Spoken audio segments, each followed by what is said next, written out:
आपा तजे। जीवन में कुछ ग्रहण करने की चीजें होती हैं, कुछ त्यागने की होती हैं। आदमी हर चीज को ग्रहण करता रहे और त्याग न करे तो भी जीवन नहीं चलेगा। सांस लेते हैं तो साथ साथ में छोड़ते भी तो हैं। सांस लेते हैं और छोड़ते हैं। कोई आदमी भोजन करता ही रहे और टट्टी पेशाब ना जाए तो बीमार हो जाएगा। ग्रहण करना और छोड़ना दोनों आवश्यक है। बस फर्क यह है कि हमें क्या ग्रहण करना है और क्या छोड़ना है। जब हम ग्रहण करते हैं सांस को तो ऑक्सीजन लेते हैं और छोड़ते हैं कार्बन डाइऑक्साइड। ग्रहण करते हैं भोजन, दाल रोटी सब्जी, हलवा मालपुआ, जो भी बना अच्छी चीज़ें ग्रहण करते हैं और त्याग करते हैं असार। इसी प्रकार से जीवन में भी हमें अच्छी चीज़ें ग्रहण करना है और गलत चीज़ों का त्याग करना है। जितना हम गलत चीज़ों का त्याग करेंगे और अच्छी चीज़ों का ग्रहण करेंगे उतना ही जीवन हमारा व्यवस्थित होता चला जाएगा। किसी से पूछो तो कहे साहब हमको भजन याद नहीं रहता है, भूल जाता है, याद ही नहीं होता है। ज्ञान की बात कोई पूछो, कुछ सुनाओ, कुछ याद है? कहे नहीं साहब हमें कुछ याद ही नहीं आता है। ऐसी बात नहीं, किसी को कुछ याद नहीं आता है। जिनको भजन नहीं याद आता है तो उनको लड़ना झगड़ना नहीं याद आता है। गाली देना सब याद है, लड़ना याद है, यहाँ तक कि राग द्वेष करना सब याद है। तुमने हमको 1 साल पहले गरियाया था वहाँ पर, तुमने हम 1 साल पहले हमारा ये नुकसान किया था, 2 साल पहले, वो सब याद है। कहाँ भूल जाते हैं? दिमाग कमजोर थोड़े है, सब याद रहता है, केवल अच्छी चीजें भूल जाती हैं। ज्ञान भक्ति साधना की, धर्म कर्म की जो अच्छी चीजें हैं, ज्ञान हमारे जीवन के लिए जो लाभदायक है, हाँ वही चीजें भूल जाती हैं, बाकी याद रहती हैं। इसीलिए जीवन में अशांति है। जिन चीज़ों को छोड़ने से शांति मिलती है और जिन चीज़ों को पकड़ने से यानी ग्रहण करने से शांति मिलती है, वह काम हमें करना चाहिए। ज्ञान की अच्छी चीज़ें हमें याद रखना चाहिए और जो फिजूल की बातें हैं उसे भूल जाना चाहिए। याद करना और भूलना दोनों आवश्यक है। केवल हम अच्छी चीज़ें याद रखें और गलत चीज़ें भूलें ना तो मस्तिष्क में वो अच्छी चीज़ें टिकेंगी नहीं। इसीलिए साहब कहते हैं आपा तजे। आपा का यहाँ मतलब है अहंकार। आपा के बहुत से अर्थ होते हैं, अपना अस्तित्व, अपना स्वत्व, अपना जीव, ये सब आपा के कई अर्थ होते हैं। लेकिन यहाँ जो अर्थ है आपा अहंकार। कहेंगे, लोग कहते नहीं देहात में, अरे भैया इतना तुम आज गुस्सा आई हो कि अपना आपा ही खो दिए। आपा खो दिए मतलब अपनी सुध-बुद्धि ही तुमने खो दिया, समझदारी ही खो दिया, विवेक ही नहीं किया, उल्टा सीधा गाली देने लगे या कुछ उल्टा सीधा काम कर बैठे, तो कहते आपा खो दिया। वही आपा। अहंकार जो है हमारे जीवन का सबसे बड़ा रोड़ा है। ये अहंकार का खूंटा जिसके मन में गड़ा रहता है वो हर समय पैर में लगता रहता है। जैसे बीच में यहाँ खूंटा गाड़ दे कोई, तो इधर से आदमी आएगा उधर से आएगा और बस जरा भी ध्यान नहीं दिया, बस खूंटा एकदम से पैर में लग जाएगा, काम नहीं करेगा।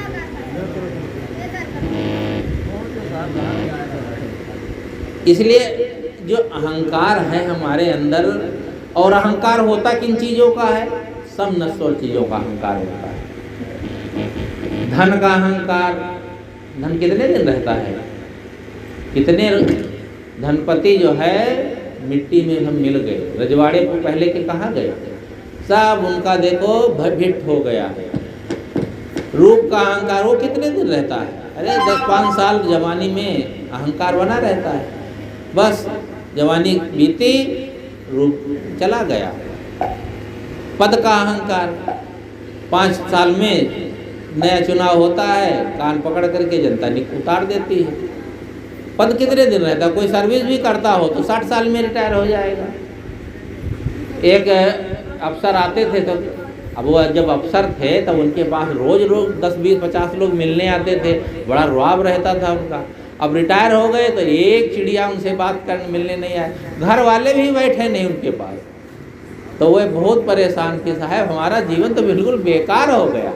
हाँ, तुम तो समझते थे कि ज़िंदगी भर ऐसे ही रुआब बना रहेगा।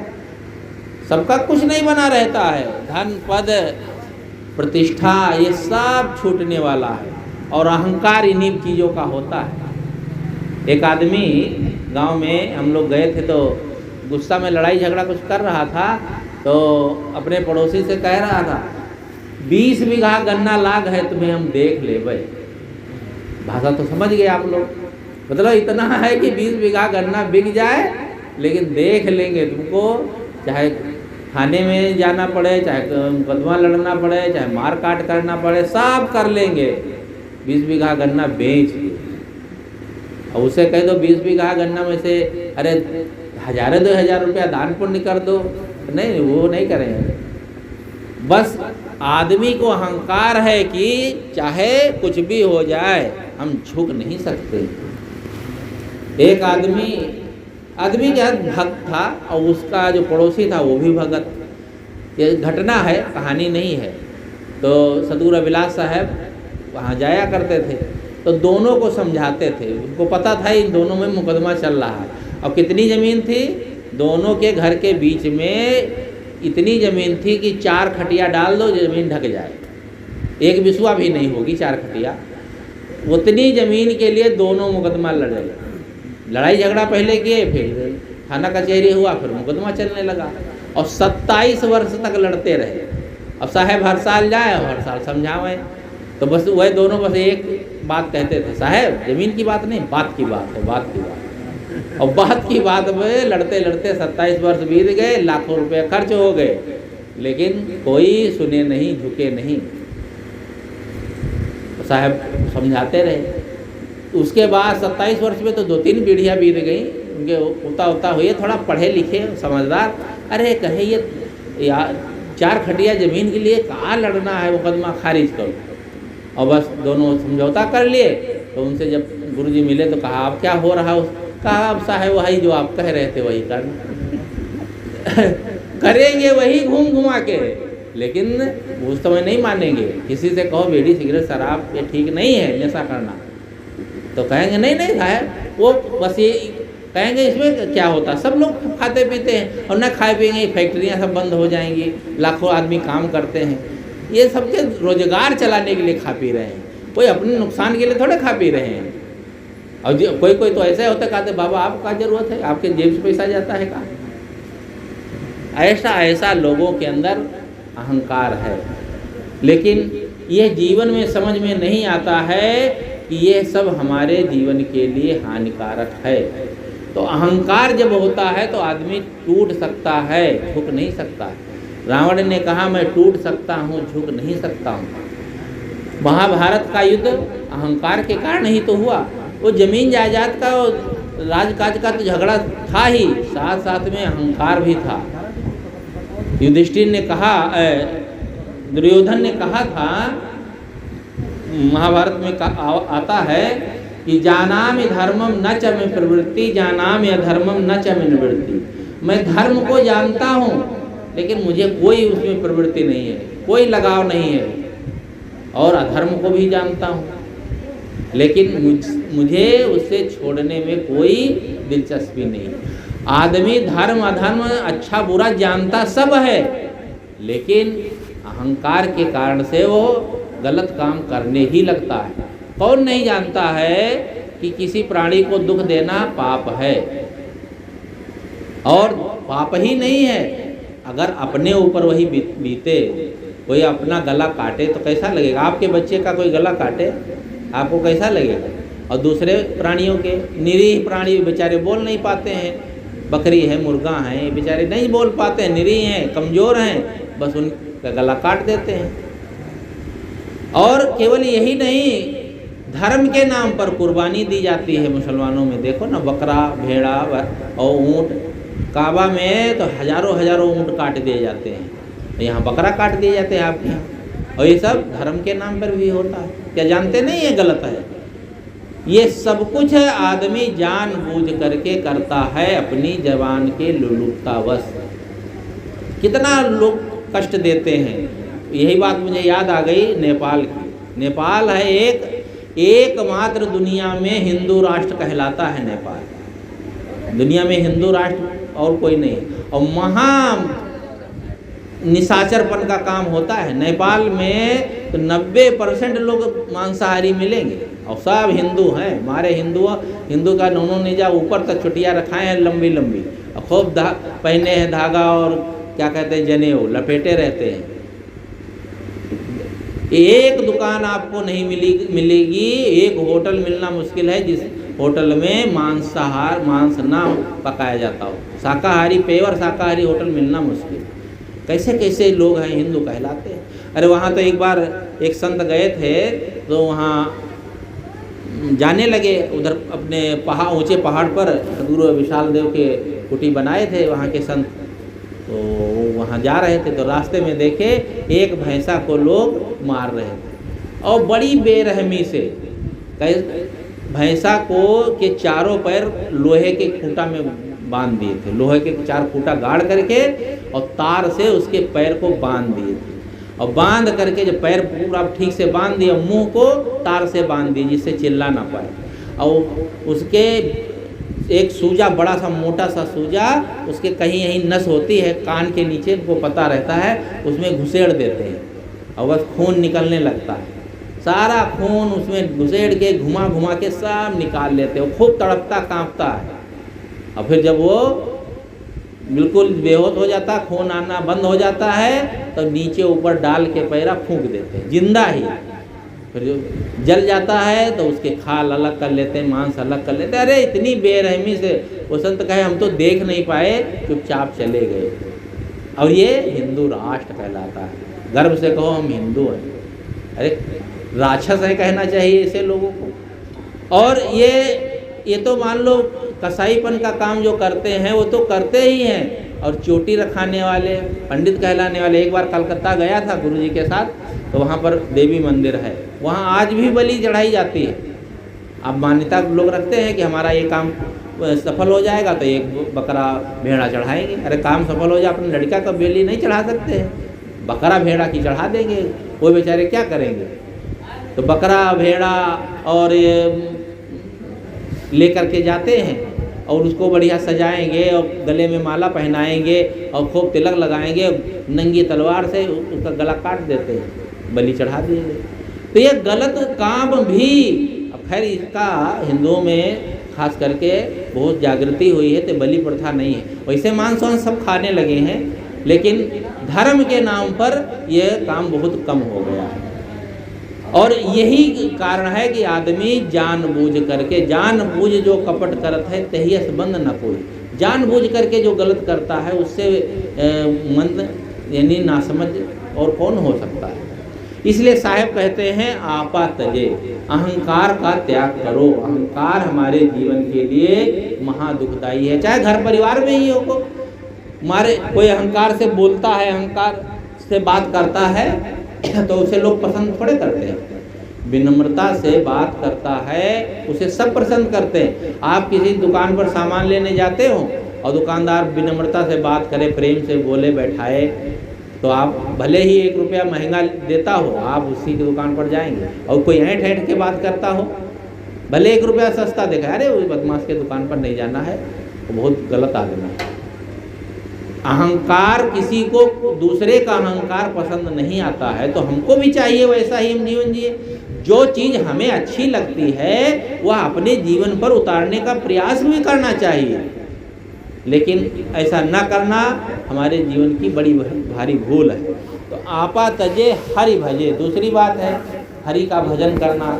हरि का भजन कोई ये थोड़े कि राम राम जपना, कृष्ण कृष्ण जपना, सीता राम जपना, यही हरि का भजन है। हरि का भजन है हमारे जीवन के दुख को जो हरण करता है। हमारे जीवन के दुख को कौन हरण करता है? यदि समझदारी से देखा जाए, बुद्धिमानी से, तो हमारे जीवन के दुख को दूर करने वाले संत गुरजन ज्ञानी लोग ही होते हैं। वो भक्तों में भी हो सकते हैं, समझदार लोग हैं, ज्ञान की बातें बता करके, समझा करके, और वे दुख को हरण करते हैं। उनका संसर्ग करना, यही साधु कहने, दूसरी भाषा में कहा जाए साधु संगत करना। और साधु संगत का दूसरा रूप है ये सत्संग करना। सत्संग करना, साधु संगत करना, सज्जनों की संगत करना, ये सब एक ही बात है। और ऐसी जो संगत करता है तो समझ लो हरि का भजन कर रहा है। तो आपा तजे हरि भजे और नक्शिक तजे भी का। तीसरी बात है नख सिख।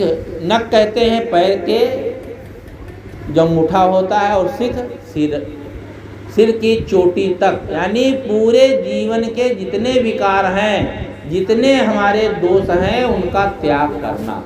एक एक दोष त्याग करते जाएं तो जीवन के सारे दोष त्याग हो जाएंगे, और एक एक दोष ग्रहण करेंगे तो दूसरे दोष अपने आप आ जाएंगे। आदमी पहले तम्बाकू खाता है तो पैदा होते तो थोड़े कोई खाने लगता है। बच्चा जब बड़ा होता है, गलत संगत में पड़ गया, गलत लोगों के साथ में, तो खाने पीने लगता है। तो धीरे धीरे कहीं तम्बाकू खाया, फिर बीड़ी पीने लगा, फिर सोचा चलो सिगरेट पी लें, फिर कहता चलो शराब भी पी लें, फिर और धीरे धीरे आदमी के दोष बढ़ते बढ़ते दोष बढ़ते ही चले जाते हैं। तो जीवन के दोष घटाने से घटेंगे और बढ़ाने से बढ़ेंगे। तो जीवन के जितने भी दोष हैं, वैसे तो संतों ने 10 दोष बताए हैं। गाली, निंदा, झूठ, चोरी, हिंसा, व्यभिचार, ईर्षा, क्रोध, मान, छल, ये शरीर के जीवन के 10 दोष हैं। चोरी, हिंसा, व्यभिचार जो है शरीर से होता है, और वाणी से गाली, निंदा, झूठ बोली जाती है, और मन से ईर्षा, क्रोध, मान, छल होता है। यानी कुल मिलाकर के जितने भी हमारे दोष दुर्गुण हैं वे हमारे दुख के कारण हैं, इसलिए इनका त्याग करना, नहीं तो दुख ही दुख मिलेगा। लोग किसी से पूछो तो कहते हैं अरे साहब बीड़ी ज़्यादा नहीं पीते हैं, कभी कभी पी लेते हैं। शराब पीने वाले अरे साहब कभी रुपया पैसा कहाँ इतना है, कभी कभी पी लेते हैं। कभी कभी वाली कहानी सुने होंगे, सुना देता हूँ फिर। एक ज्योतिषाचार्य थे तो अपनी लड़की की शादी ढूंढ रहे थे। तो शादी ढूंढते ढूंढते कई वर्ष बीत गए। उनके पोथी पत्रा के लगन मुहूर्त कोई सही निकल ही नहीं रहा था। कोई ऐसा लड़का ही नहीं मिल रहा था जो 32 गुणों वाला हो। अब पता नहीं हुए कौन से गुण 32 निकालते हैं, वही जाने। मतलब 32 गुणों वाला लड़का बहुत अच्छा होता है, तो कोई में 25 गुण, कोई में 28 गुण, 32 गुण वाला मिले नहीं। यह जो ज्योतिष होती है ना, फलित ज्योतिष, जिसे हम कहते हैं जन्म पत्री बनवाते हैं ना, जन्म कुंडली, ये जन्म कुंडली नहीं है, शोक कुंडली है। ये सब बनवाना बिल्कुल बेकार। जहाँ तुम जन्म कुंडली बनाए और पंडित को दिखाए तब बस उसमें कमी कुछ ना कुछ निकालेगा। ये ग्रह टेढ़ा है, वो लगन टेढ़ी नहीं बन रही है। तुम्हारी लड़की और लड़का चाहे ठीक ठाक सब हो और सब तय हो जाए, लेकिन बस वो कुंडली जहाँ दिखाए बस वो काम बिगड़ गया। ये मुसलमान कुंडली नहीं दिखाते तो क्या इनके शादी ब्याह नहीं होता, बच्चे नहीं होते हैं, सब क्या होते हैं। बस ये कुछ लोगों में ये भ्रम जो बैठा है कुंडली का, उस ग्रह नक्षत्र सब ठीक होंगे तब शादी करेंगे तो शुभ होगा। ये जितने शादियाँ होती सब ग्रह नक्षत्र देख करके तो होती हैं। और कितनी शादियों में बारात लौटी नहीं, बारात जा ही रही थी, दूल्हे का एक्सीडेंट हुआ, वहीं ख़त्म हो गया। तो ग्रह नक्षत्र दिखा के नहीं गए थे क्या सब। यहाँ तक कि जीवन देखा जाता है, लोग जाते हैं तीर्थयाटन और उनकी गाड़ी में भी भगवान विराजमान हैं, माला फेरते हुए जा रहे हैं और गाड़ी पलट गई, खाई में गिर गई। तो कहा ग्रह लगन मुहूर्त देख करके नहीं गए थे। शादी करने में ग्रह लगन मुहूर्त देखते हैं, सब चीज़ में देखते। कोई आज तक जन्म लेने में ग्रह मुहूर्त देखता है, चाहे जब बच्चा पैदा हो जाता है। जन्म में न ग्रह लगन मुहूर्त देखना है और न मरने में। मरने में तो देखने तुम्हारे हाथ में नहीं है, पता नहीं कब शरीर छूटे, वो तो आदमी के हाथ में नहीं है, और पैदा होना भी हाथ में नहीं है। जन्म लेना और मरना दोनों आदमी के हाथ में नहीं है। वो चाहे जब हो जाए, चाहे जो दिन हो, चाहे ग्रह टेढ़ा हो, चाहे सीधा हो, जन्म हो गया और मौत भी कभी हो सकती है। बीच में ये टांग अड़ाने वाले ये धर्म गुरु पुरोहित लोगों को ठगने के लिए बैठे हैं। तो ये ग्रह टेढ़ा है, ये शुभ नहीं है, आज का दिन ठीक नहीं है, उत्तर जाना ठीक नहीं है, दक्षिण जाना, अमुक तिथि को या अमुक दिन को अमुक दिशा जाना ठीक नहीं है। पता नहीं कैसे कैसे। सीता का जब विवाह हुआ था तो सतानंद, विश्वामित्र और वशिष्ठ 3 मूर्धन विद्वानों ने मिलकर के लगन शोधा था, और इतनी बढ़िया लगन शोधा था कि जीवन भर बड़े खुश सुखी रहेंगे। और कितने सुखी रहे आप लोगों को बताने की जरूरत नहीं, रामायण तो सब पढ़े। बस जब पैदा भई सीता, बेचारी सीता पैदा कहाँ हुई थी? खेत में। और कोई खेत फोड़ करके थोड़े निकली थी, खेत में यहाँ कोई लड़की जन्म थोड़े लेती है। कोई माँ होगी, लोक लाज छोड़ गई होगी खेत में, जैसे कबीर साहब को लोक लाज उसकी माँ ने छोड़ दिया था लहर तारा के किनारे, पुष्प कमल के फूल फैला करके उसी पर लेटा दिया था। माँ का जब बच्चा होता है उसको ज़्यादा लाड़ वो भी तो होता है, मोह भी तो होता है, दुलार भी होता है। तो ये उसने छोड़ा तो जरूर, लेकिन सोचा कि ऐसा है कमल के पत्तों पर लिटा देंगे, कोई आएगा देखेगा तो उठा लेगा, जानवर ना कोई उठा ले। अब उसको उल्टा दिखाने लगे। अब तो पौराणिक कबीर बंदे नहीं, कबीर साहब तो आकाश से उतरे थे और कमल के पुष्प पर बालक के रूप में प्रकट हो गए थे। अब कमल के पुष्प पर बालक आकाश से कहाँ से उतरेगा, और आकाश में कौन सी फैक्ट्री है जहाँ से बच्चे बनते? आज काहे नहीं आकाश से आते हैं, उसी समय आए थे। ये सब भ्रम फैलाया जाता है। तो ये बहुत हम लोग ये सब बवाल कहते नहीं हैं, क्योंकि पौराणिक कबीर पति नाराज हो जाएंगे कि वाह कबीर साहब, ये लोग तो मानते ही नहीं। अरे जिस तरह से आहत जन्म होता है माता पिता से, वैसे ही पहले भी होता था। कबीर साहब तो कहते हैं हम तुम एक ही प्रकार से जन्म लिए हैं। आदमी जन्म जैसे आज ले रहा है वैसे ही पहले भी होता था। तो सीता का जन्म जब हुआ था तो ऐसे ही हुआ था।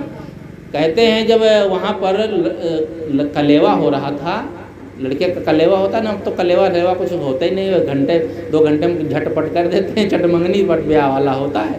पहले होता था कलेवा तो लड़का बैठता था, तो स्त्रियाँ गाती थी, और कुछ गाती थी और कुछ मजाक भी करती थी। तो अवधपुर के वहाँ मिथिला की स्त्रियाँ मजाक करती हैं कि जो अवधपुर की महिलाएं हैं बड़ी करतूतदार हैं, अति उदार करतूतदार सब अवधपुरी की बामा, और खीर खाए पैदा सुत करती, पति कर कछ नहीं कामा। आप लोग जानते हैं ना, श्री राम लक्ष्मण ये सब खीर खा करके पैदा हुए थे, कहानी बनाई गई है। अब बताओ खीर खा करके वो टट्टी बन जाएगा कि वो लड़का बनेगा? और खीर खा करके दशरथ के लड़के नहीं होते थे, किसी ने उनको खीर दिया और कहा कि देखो ये खा लो, मंत्र से वो आवश्यकता है, बस तुम्हारे बच्चा हो जाएगा। वो रानियों को बांट दिया, तो रानियों ने खीर खाया, तो ये राम लक्ष्मण भरत शत्रुघ्न पैदा हो गए। तो उसी का मजाक उड़ा रही थी मिथिला की जो स्त्रियाँ थी, वो कह रही थी कि अति उदार करतूतदार सब अवधपुरी की बामा, अब खीर खाए पैदा सुत करती, पति कर कछु नहीं कामा। खीर खा लेती हैं अयोध्या की स्त्रियाँ और बस बच्चा पैदा कर लेती, पति की जरूरत ही नहीं पड़ती है। तो यह बात राम को अच्छी नहीं लगी, तो राम ने कहा सखी बचन सुनकर रघुनंदन बोले मृद मुस्काते, आपन चाल छिपाओ प्यारी कहो आने की बातें। अपनी चाल तो छिपा रही हो, दूसरे की खोद रही हो।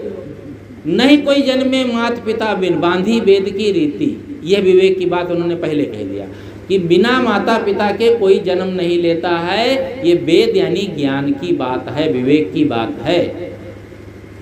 वो फिर आगे क्या कहते हैं, लेकिन तुमरे तो सब मही से उपजे या समरे नहीं रीति। तुमरे तो धरती फोड़ फोड़ के लड़कियाँ निकलती हैं। सीता के लिए मजाक कर दिया, और सीता कहीं धरती फोड़ के थोड़े निकली थी, वो सीता तो जन्म हो गया था और कोई डाल गया होगा। तो ऐसा कहने का मतलब है कोई प्रकृति के नियमों के विरुद्ध न जन्म लेता है, न उसका कोई काम होता है, सब प्रकृति के नियमों के अनुकूल कारण कार्य की व्यवस्था से होता है। तो मैं ये कह रहा था कि देखो उनकी लगन सब शोधे, और देख बेचारी सीता कितना दुखी रही। दुनिया में सीता जैसा दुख शायद ही किसी स्त्री को होता हो। बस शादी हो ही रही थी और आ गए परशुराम फरसा लेकर के और उत्पात मचाने लगे। बड़ी मुश्किल से समझा बुझा करके काम बना, और जब सीता अयोध्या आई थोड़े दिन ही रह पाई थी, राम को वनवास हुआ, बेचारी पीछे पीछे वो भी चली गई जंगल में। और जंगल में कौन सा सुख भोगी होंगी, दुख उठाती रहीं, वहाँ परेशान होती रहीं, और बस वहाँ रावण उठा ले गया। इतना बड़ा राजा रावण उठा ले गया, वहाँ बस दुख उठाती रहीं। वहाँ से लौट करके आई, फिर अयोध्या में राज तिलक हो नहीं पाया था। अयोध्या वासियों ने ताना मारा, अपवाद किया कि देखो श्री राम ने सीता को अपनी पत्नी बना लिया। इतने दिन रही रावण के घर में और ये फिर पत्नी बना ली। हमारे घर की स्त्रियां कहीं चली जाएंगी तो क्या हमको भी रखना पड़ेगा। अब बताओ अयोध्यावासी कितने बुद्धिमान थे। आज तो सीताराम खूब जप रहे हैं, मंदिर वहीं बनाएंगे और कहीं नहीं बनाएंगे। श्री राम का मंदिर बनाएंगे और सब करेंगे, और भक्ति नौनों ने जा ऊपर तक है। और उस समय जब राम थे तब उनकी आलोचना कर रहे थे, कैसे है राम, देखो इतने दिन उनकी पत्नी वहाँ रावण के घर में रही। अब बताओ रावण के घर में वो चली गई थी जानबूझ के कि रावण उठा ले गया था। अब कोई लड़की को कोई आदमी उठा ले जाए और एक लड़की जानबूझकर किसी के साथ चली जाए, दोनों में अंतर नहीं। तो अब वो बेचारी उनको उठा ले गया था, तो वहाँ पर तो रावण थे तो उन्होंने की तरफ देखा भी नहीं, राम को ही जपती रही। फिर भी और उसके बाद में जब आई अयोध्या में तो कहते हैं राम ने उनकी परीक्षा भी लिया, अग्नि परीक्षा हुई, आग में निकाला गया। पता नहीं कैसे परीक्षा लिया होगा, आग में डालेंगे तो जल जाएंगी, लेकिन चलो जैसे परीक्षा ली जाए। परीक्षा मतलब कड़ी परीक्षा लिए होंगे, उसको अग्नि परीक्षा कहते हैं। जो कड़ी परीक्षा ली गई हो तो उसमें तो पास हो गई थी, तो और फिर भी राम ने निकाल दिया, क्योंकि अयोध्यावासियों ने सब उल्टा सीधा कहा था। और वो तो अयोध्यावासियों ने कहानी में तो है, एक धोबी ने ताना मारा था। धोबी भी थोड़े, सब अयोध्यावासी सब कहने लगे अच्छा राम के लिए काहे नहीं कहा। अरे जब निकालने था तो राम तो इतने दिन रहे जंगल में अलग, वहाँ तो वनवासी स्त्रियाँ थी तो वो पवित्र थे, सीता पवित्र हो गई। अब कोई विवेक करे, जो समाधान करना और न्याय की बात तो क्या है, तो राम को भी जंगल चला नहीं जाना चाहिए था। लेकिन नहीं, स्त्रियों को दबा के रखा जाता है, वे कमज़ोर हैं, अबला हैं। ये अबला वाला अब तो चलेगा नहीं, अब तो सब सबला हो गई, सारे क्षेत्रों में आगे बढ़ गई हैं, लेकिन दबाया गया पूरा काल से। ये कमज़ोर एक को कमज़ोर रखा गया, इसीलिए जीवन में वे उन्नत नहीं कर पाएंगे। स्त्रियां न पढ़ सकती न लिख सकती हैं, और साधु होना और भक्ति करना, त्याग वैराग करना, ये तो स्त्रियों का काम ही नहीं है। उनका तो मोक्ष होगा नहीं। पूरा किताबों में लिखा गया है कि जब वो पुरुष होंगी कभी जन्म में तभी उनका कल्याण होगा, स्त्री का कल्याण हो ही नहीं सकता है, उनका कहाँ कल्याण होगा। एक बार भोपाल में गया था गुरुजी के साथ में, तो वहाँ पर एक कार्यक्रम था, और कार्यक्रम में आने वाले थे जगत गुरु। जगत गुरु तो बहुत से जगत गुरु है ना दुनिया में, और जगत गुरु का मतलब होता है जगत गुरु पूरे जगत का गुरु हो। पड़ोसी का चेला जो नहीं गुरु नहीं मानता है, जगत भर के गुरु कौन हो सकता है। ये सब झूठे जगत गुरु, महामंडलेश्वर और ब्रह्मांड गुरु, पता नहीं कौन कौन लिखे रहते हैं अपने नामों के आगे, ऐसा कोई होता थोड़े। लेकिन चलो बड़ा कार्यक्रम था तो उनको बुलाए थे। और आप लोग जानते हैं जो जगत गुरु हैं ये सन्यासी कभी भी स्त्री को मंच पर नहीं बुला सकते हैं। और वहाँ पर जो कार्यक्रम था उसके संचालिका जो थी एक महिला थी, और वो भी एक कॉलेज की प्रिंसिपल थी, तो उसको रखे थे और बड़ी होशियार थी। गुरुजी के कार्यक्रम में भी उसने कई बार संचालन किया था, तो उसी को कार्यक्रम में रखे थे संचालन करने के लिए। तो उनको जगत गुरु जो थे उनको आने में कुछ देरी लगी, तो कार्यक्रम की देरी हो रही थी, तो कहा चालू करो, कार्यक्रम शुरू किया जाए। तो उस महिला ने कार्यक्रम की शुरुआत करते हुए एक वेद का मंत्र पढ़ा। हम वेद के मंत्र के साथ ही कार्यक्रम जैसे ही शुरू हुआ और वो जगत गुरु महाराज आ गए, और वो गाड़ी से अपने जैसे ही वेद मंत्र सुने और एक महिला के मुख से बस वो भड़क गए। अरे कहा ये महिला कैसे वेद मंत्र पढ़ सकती है, और आपने संचालक महिला को कैसे बना दिया। बस गुस्सा गए, बहुत मनाए आयोजक लोगों ने कि कोई गलती हो गई महाराज आप चलो, लेकिन वो गाड़ी से उतरे नहीं, लौट गए। ये ऐसे ऐसे गुरु हैं, ये जगत गुरु हैं, जगत भर के गुरु बनेंगे, महिलाओं के तो गुरु बनेंगे नहीं, उनका तो मानते ही नहीं है कि कल्याण है, तो उनके कहाँ गुरु हुए? भाई गुरु तो उसके होते हुए चेला जब बने हो, तो चेला का गुरु है तो चेले का उद्धार करने के लिए तो तुम गुरु हो। तुम तो कहते हो आधी मुर्गी खाएंगे आधी अंडा देगी, ये तो जो है इनका कल्याण हो ही नहीं सकता, ये तो बोल ही नहीं सकती है। और लिखा भी है शास्त्रों में, महिलाओं को पढ़ने का अधिकार नहीं है, ज्ञान लेने का अधिकार नहीं है, ये सब बातें लिख दी। और ये सब कुंठित बातें तो खैर आज के ज़माने में कोई करता है तो महाभोंगा है, जगत गुरु अपना लिखे चाहे जो लिखे। तो कहने का मतलब है कि जीवन में जब तक हमारे दोनों पक्ष ठीक नहीं होंगे तब तक कभी भी कल्याण नहीं हो सकता। इसलिए साहब कहते हैं आपा तजे हरि भजे और नक्सिक तजे विकार, सारे जीवन के दोष दूर हों, नक्सिक तजे विकार, सब जीवन से निर्वैर रहे साधुमता है सार, सभी जीवों से निर्वैरत्व की भावना रखें, कोई किसी प्राणी को कष्ट देने की भावना ना हो, मच्छर से लेकर के हाथी तक जितने भी जीव हैं, किस छोटे से बड़े, कोई मच्छर को भी जानबूझ के नहीं मारना चाहिए। हम कई लोग देखें तो मच्छर को इतने जोर से मारते हैं दूसरे हाथ से, तो लगता है ऊपर पहाड़ टूट पड़ा, बेचारा तुरंत मर जाता है। अरे वो कोई समझदार प्राणी थोड़े है, तुम्हारा खून चूस, कहो तो साहब खून चूस रहा है, तुम्हारे खून चूसने के लिए तुम्हारी दुश्मनी है क्या उसकी? कोई ऐसी कोई बात थोड़े, वो तो उसका प्रकृति का नियम है, ऐसी उसकी प्रजाति है कि वो कहीं बैठता है तो खून भी चूस लेता है, और हर समय खूने थोड़े, देखो मच्छर खेतों में रहते हैं वहाँ कहाँ खून चूसते हैं, तो अपने रस वस लेकर के जीवन बिताते हैं। कहने का मतलब है कि किसी प्राणी को आपको मारने का अधिकार या कष्ट देने का अधिकार नहीं है, सभी प्राणियों से निर्वैरत्व की भावना रखना, और यही साधु मत है, यही ज्ञान का मत है, विवेक का मत है। साधु मत का मतलब यही होता है, साधु का अर्थ होता है अच्छा। इंग्लिश में साधु को क्या कहते हैं? Good man. इंग्लिश में लिखा भी जाता है सेंट, संत, संत को सेंट लिखते हैं। संत का भावार्थ होता है अच्छा आदमी, और अच्छा आदमी हम लोगों जैसे कपड़ा पहन ले बस वही अच्छा हो जाएगा, वही साधु है।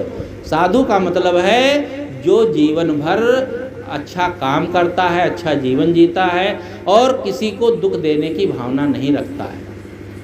तो गुरुजी ने एक पुस्तक लिखी संत कौन, उसके पहली लाइन में उन्होंने लिखा जो दुखी नहीं होता है, प्रसन्न रहता है, जीवन जिसका खुशहाल है वही संत है, वही ज्ञानी है। इसलिए हम सब इन बातों को याद रखें। कुछ दिन में हमने चर्चा किया आप लोगों के बीच में, अपने जीवन को निर्वैरत्व की भावना रखें, अहंकार का त्याग करें, जीवन के सारे दोषों को दूर करें, चाहे घर में हो, गृहस्थी में हो, कहीं भी हो। जीवन के दोष अगर नहीं है, दुर्गुण नहीं है, तो जीवन अपना सुखमय होगा, फूलों के समान महकता होगा। फूलों के समान महकता जीवन ही दूसरे को सुगंधी देता है और अपने को भी कोमल बनाता है। ये सब बातें हम सब लोग कई बार सुने हैं, इसको दोहरा दिया गया है, आप लोग याद रखें, बस ऐसा ही जीवन बनाएं। बोलो श्री गुरुदेव की।